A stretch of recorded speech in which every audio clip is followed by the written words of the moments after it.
नमस्कार मित्रांनो, लग्नानंतर होईलच प्रेम या मालिकेच्या पुढील भागामध्ये आपण पाहणार आहोत. वसुंधरा ही घरामध्ये सर्वांच्या समोर विक्रमला बोलते की विक्रम, मी काय सांगते ते नीट ऐक. आज ना उद्या पार्थ आणि काव्याचा डिवोर्स तर होणारच आहे.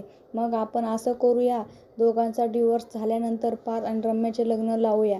आणि तेव्हा सर्वांनाच खूप मोठा धक्का बसतो. तर काव्या मात्र अतिशय रागाने रम्या व वसुंधराकडे पाहू लागते.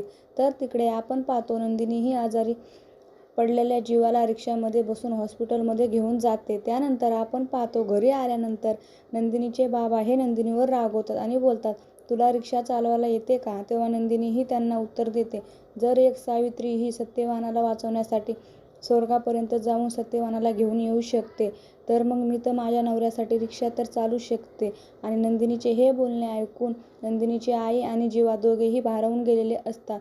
तर तिकडे आपण पाहतो, पार्थ युगला बोलतो, युग, आज ना उद्या जीवा हा आपल्या घरी येणार आहे.